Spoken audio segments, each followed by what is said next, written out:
Assalamualaikum. Hari ini saya akan cakap sedikit mengenai the technology of aviation. The one that I'm holding adalah F-18, F-A18 Super Hornet. Untuk makluman, kita mempunyai squadron F-18 tapi version Hornet yang kalau tak silap saya 8 biji yang berpengkalan di Kuantan kalau tak silap saya. Okay, anyway, apa ini saya akan share adalah the technology behind the F-18 Hornet, the issues ataupun the problem yang ditemui during development of F-18 Hornet, dan how it's evolved and become a better fighter as Super Hornet. Okay, so mari kita saksikan.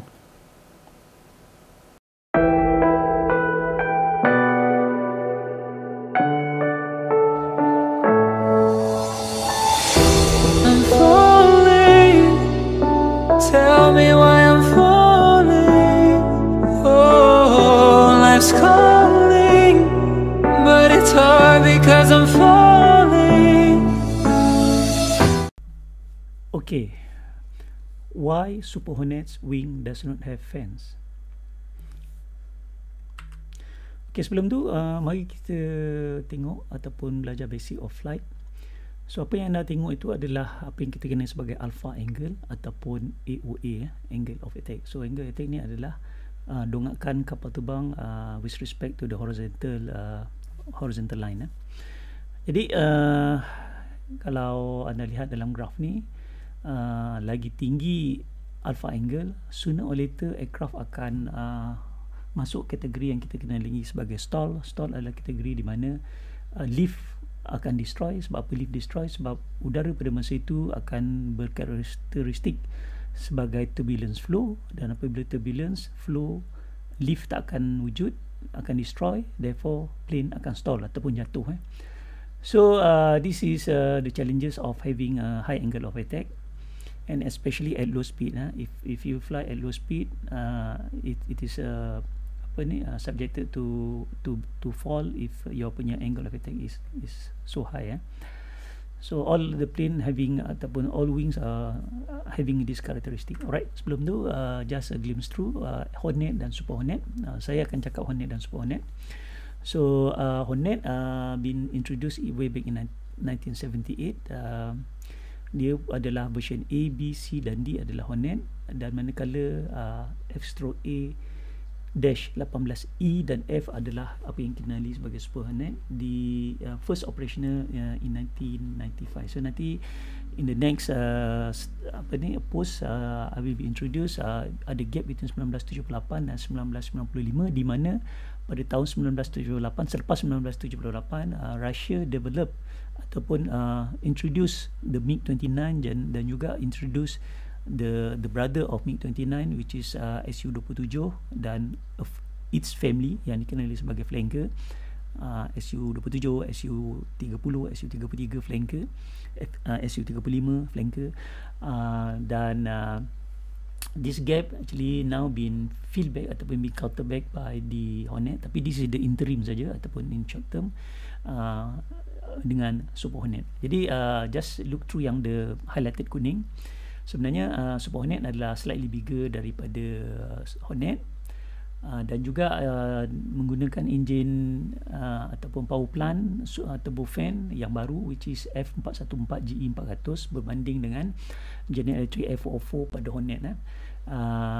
Those significant thrust adalah kita akan nampak ada dua thrust untuk fighter plane. Satu kita kenali sebagai dry thrust, dan kedua sebagai wet thrust ataupun afterburner. So anda akan nampak ada dua thrust just meant for the fighter plane. Untuk plane yang bukan fighter plane, macam even though our commercial civil flight, dia hanya mempunyai dry thrust, dia tidak mempunyai afterburning ataupun wet thrust. So afterburning ataupun afterburner ni diperlukan untuk kapal terbang tersebut fly at supersonic, meaning that lebih laju daripada bunyi, which is higher than lebih kurang 1236 km/h.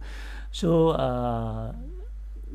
these two plane adalah karakteristik sebagai fighter plane, denoted sebagai F.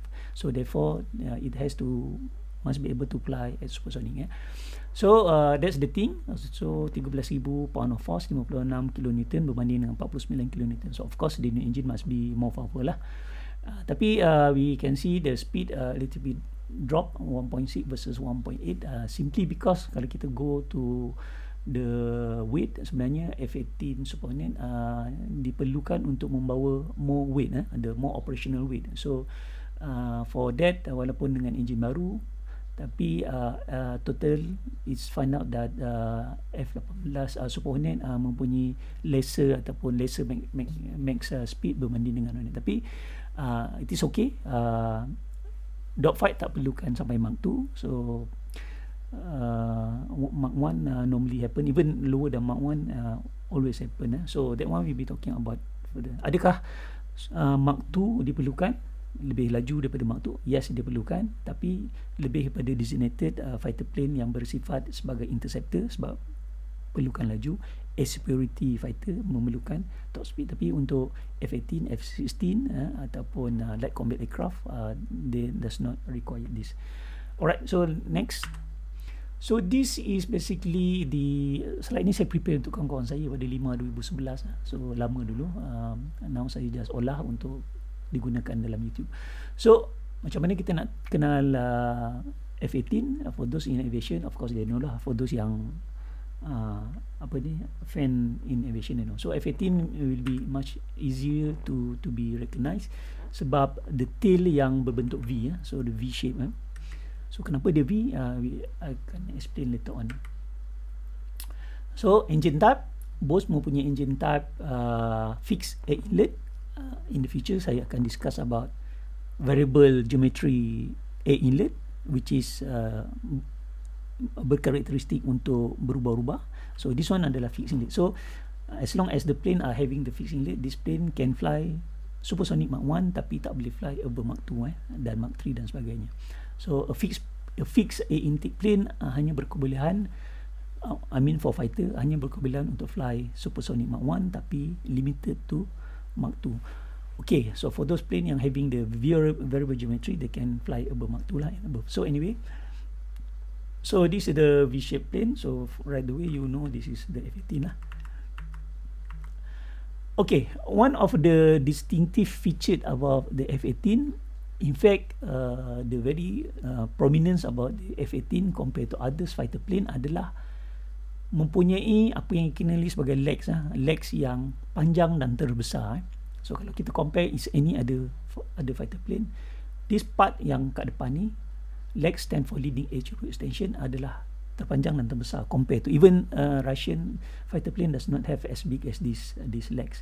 So what is the purpose of legs? These legs improve the aerodynamic performance during the fight, especially at high turn. So dia akan menyebabkan turn radius yang kecil sebab vortex ni akan pull the plane to as tight as possible.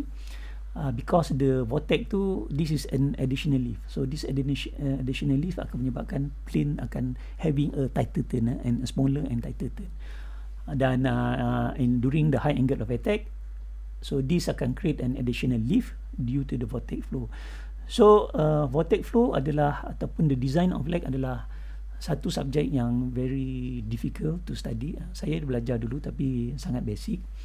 So we learn a lot of multiple integration about how to know the flow, the source, the sink, the Doppler dan sebagainya. So term-terms yang mungkin saya share dekat sini, some of the slide you can see, those slide showing the study of the legs. And actually legs is been known as the black art of aerodynamics. Okay, so next, so this is the F-18. So just glimpse through. So for American plane, F designated as fighter, A designated by attacker. So F-18 ni dia special sikit, dia are running two roles. They can become fighter. What is fighter? Dia punya main function adalah air to air dogfight. Dogfight adalah bukan gym gaduh. Gym gaduh tu yang kat depan rumah saya selalu tiap-tiap malam. Tapi dogfight adalah bila mana kapal terbang berpegang, bergaduh antara satu sama lain. Those we call it dogfight. The technical term untuk dogfight kita panggil sebagai ACM, Air Combat Maneuver. So karakteristik of fighter dia adalah dogfight, which is air to air, digunakan sebagai escort, bomber, escort fight, attacker, the real attacker dan sebagainya. So apabila musuh fighter coming in, so then this is the role of the fighter untuk protect bomber dan sebagainya dan intercept lah for the dogfight. Okay, A meaning attacker adalah the role adalah air to ground. So attacker tak perlukan to fly supersonic sebab you nak tembak bawah, buat apa you nak laju, you tend to miss. So you have to be precision, but that's not required to be capable to fly supersonic. Sebab to be attack, you by right you have to fly so slow lah anyway. So kalau B bomber, C cargo, T trainer, X experimental, Y prototype maknanya just design sebelum been commercialized lah. So this prototype ataupun during the testing. Q adalah drone, ada juga plane-plane yang dah tempoh hayat habis, diguna sebagai remote control, dijadikan drone untuk latihan misal dan sebagainya. So F/A untuk Hornet, dia special because pilot yang fly this plane, they can do the role of fighter, which is A to A, dan as well they can do the role of A to ground punya mission lah. So apa yang kita nak discuss hari ini, kenapa F-18 Super Hornet tidak mempunyai fans ataupun bagang. What is fans? Kita akan talk. So the fans adalah satu plate di atas legs. So asalnya F-18 tak punya lens ni, tak punya fans ni. So along the way dia have a problem, so they introduce this fans. Okay, alright. So before that, saya ada satu slide to show you. So why actually the F-18 having the V shape of tail? Sebab kalau kita tengok V, kalau kita tengok dia di depan, dia tercunguk keluar, dia canted luar sebab dia V shape. Dia V shape, dia keluar. Jadi so F-18 sangat dikenali dengan dalam mana-mana issue. Kalau anda pergi issue 5 dan sebagainya, dia akan perform this maneuver. Dia panggil low speed high angle of attack flight.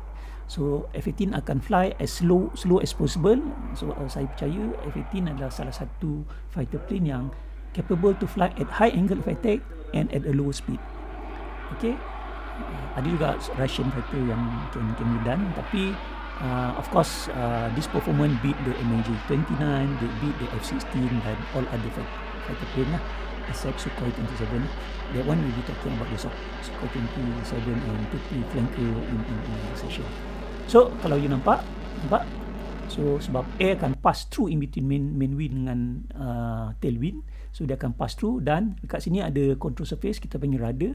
So rudder tu akan control lah. So kalau kita letak dekat bawah sini, kita bawa ke sini dan dia adalah horizontal, susahlah dia nak control airflow. Jadi that's why dia akan design in between main tail dengan tailwind, sebab pada high angle of attack udara akan lalu pass by kat sini.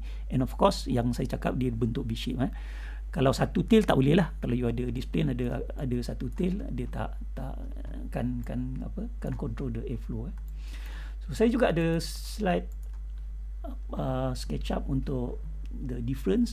So kita akan nampak ada features different. Ini mungkin kita akan discuss lain masa, sebab kata I'll take so long about this mighty tu. So ini kita panggil dog tooth, gigi anjing, ataupun in other term kita panggil sebagai snake. This one another topic I will discuss. Then the most distinctive feature between Super Hornet dan Hornet, as I mentioned tadi, you akan nampak bahawa dia punya legs adalah beza. So legs Super Hornet adalah lebih besar daripada Hornet, tapi Super Hornet tak punya fans yang topik hari ni kita nak discuss. So kalau anda dah nampak, this is the fans.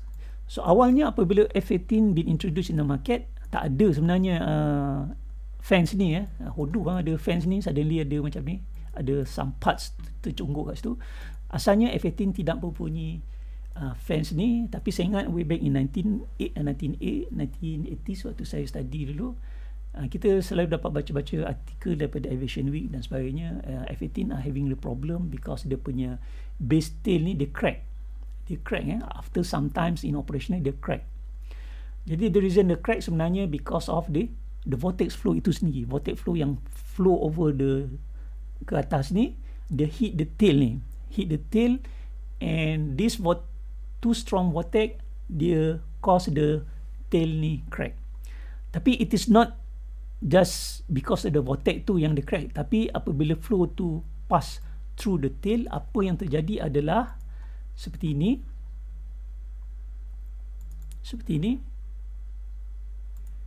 Okay, so this they use a special special chemical to see the flow. So apa terjadi flow tu, nampak ini adalah the first version, the FA/A dengan B, the first version. So this is the study of the high alpha research vehicle. So high research dia letak ini dipanggil turf, macam bulu-bulu. So bila air flow lalu ni akan berpusing. So kita akan nampak when is the turbulence and where is the lamina. So in terms of the vortex, tadi vortex akan lalu kat sini. So the problem adalah vortex tu sebelum hujung dia sudah bursting, dia pecah.